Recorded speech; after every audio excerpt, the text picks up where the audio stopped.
जब तुमको भगवान भरोसे ही बैठना है तुम चले आओ नीचे। हमारे देश में 140 करोड़ लोग हैं और सब लोग अपने आप में नेता हैं।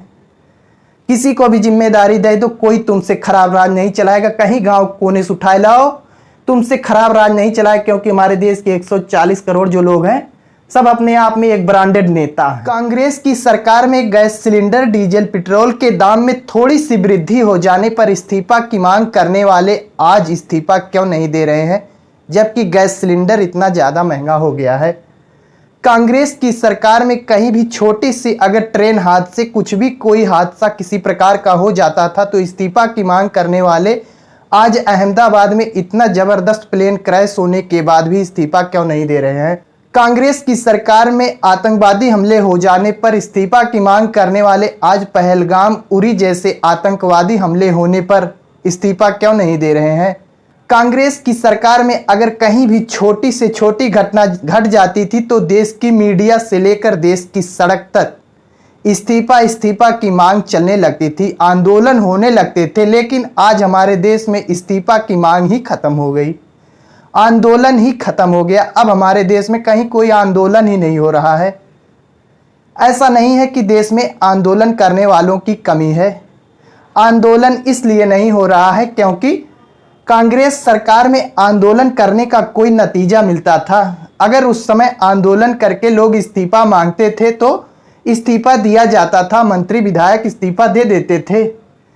लेकिन आज अगर कहीं कोई भी इस्तीफा की मांग करता है और आंदोलन करता है तो उस पर पुलिस बल का इस प्रकार से प्रयोग कर दिया जाता है कि ऐसा लगता है मानो देश में आतंकवादियों के ऊपर कार्रवाई की जा रही है। या नहीं समझा जाता कि ये भी जो है देश के नागरिक हैं, केवल जो है सरकार के किसी मुद्दे से नाराज होकर आंदोलन कर रहे हैं, उनके साथ ऐसा व्यवहार किया जाता है मानो वो देश में आतंकवादी के रूप में आ गए हों।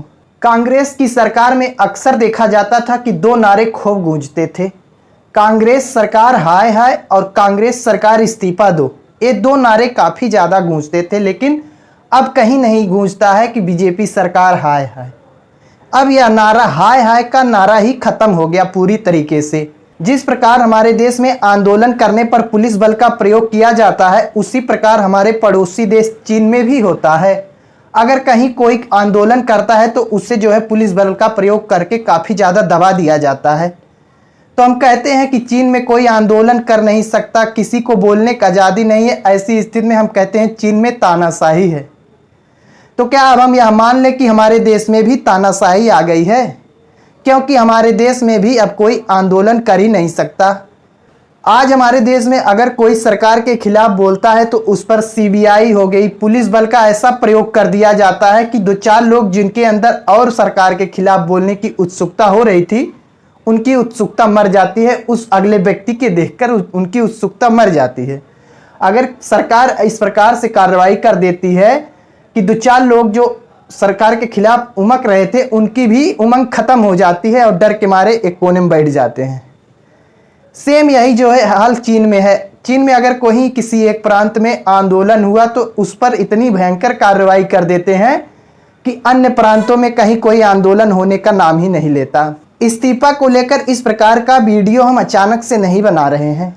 यह वीडियो बनाने का हमारा एक कारण है, क्योंकि अहमदाबाद में जब प्लेन क्रैश हुआ काफ़ी ज़्यादा भयंकर तबाही हुई, 250 से अधिक लोगों की जान गई। तो हमारे पत्रकार साथी ने देश के रक्षा मंत्री से एक सवाल पूछा। पत्रकार साथी ने सवाल करते हुए रक्षा मंत्री जी से कहा कि इतनी जबर जो है हादसा, इतना भयंकर हादसा हुआ है, देश में जनता इस्तीफा की मांग कर रही है। तो हमारे देश के रक्षा मंत्री माननीय श्री राजनाथ सिंह ने जवाब देते हुए कहा कि बाबू, ये बीजेपी की सरकार है, कांग्रेस की नहीं। बीजेपी सरकार में कोई इस्तीफा नहीं देगा।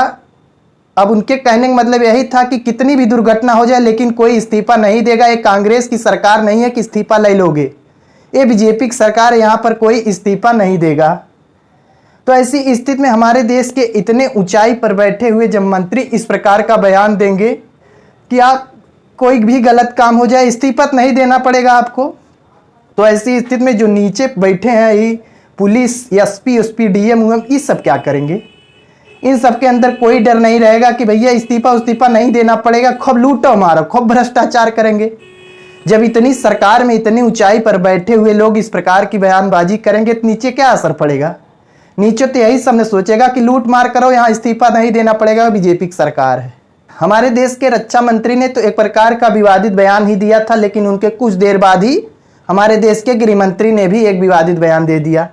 जब उनसे एक पत्रकार साथी ने पूछा कि देश में इतनी ज़्यादा दुर्घटनाएं क्यों, तो उन्होंने कहा, बाबू दुर्घटना नहीं रोकी जा सकती, दुर्घटना अगर होना है तो होकर ही रहेगी।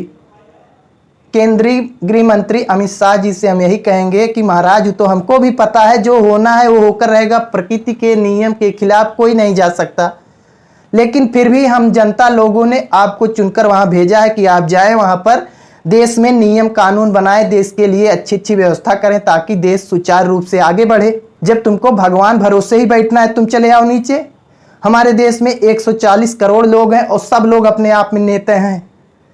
किसी को भी जिम्मेदारी दे दो, कोई तुमसे खराब राज नहीं चलाएगा। कहीं गांव कोने से उठाए लाओ, तुमसे खराब राज नहीं चलाएगा, क्योंकि हमारे देश के 140 करोड़ जो लोग हैं सब अपने आप में एक ब्रांडेड नेता हैं। तो ऐसी स्थिति में केंद्रीय गृह मंत्री अमित शाह जी का यही कहना था कि देश में दुर्घटना होती है तो उसे कोई नहीं रोक सकता, वो जो है भगवान के हाथ में है। लेकिन जब कहीं कोई अच्छा कार्य हो जाता है तो उसका क्रेडिट स्वयं लेने पहुंच जाते हैं, तब नहीं कहते हैं कि भगवान भरोसे हो गया, तब खुद ऐसा बयान ठोक देंगे, ऐसा सोशल मीडिया द्वारा, मीडिया के माध्यम से ऐसा प्रचार करवा देंगे, ट्रेनों पे एकदम लिपवा पतवा देंगे, मालूम देगा कि यह कुल करवे किए हैं, तब नहीं कहेंगे कि भगवान भरोसे हो गया। लेकिन जब कहीं कोई दुर्घटना हो जाती है तो कहेंगे भगवान की देन थी, हो गया। अब हम क्या कर सकते हैं, इंसान हो कि जब भगवान ने टेढ़ थे। तो ऐसी स्थिति में दुर्घटना होगी तो भगवान के ऊपर, कहीं कोई अच्छा काम होगा तो खुद क्रेडिट ले लेते हैं।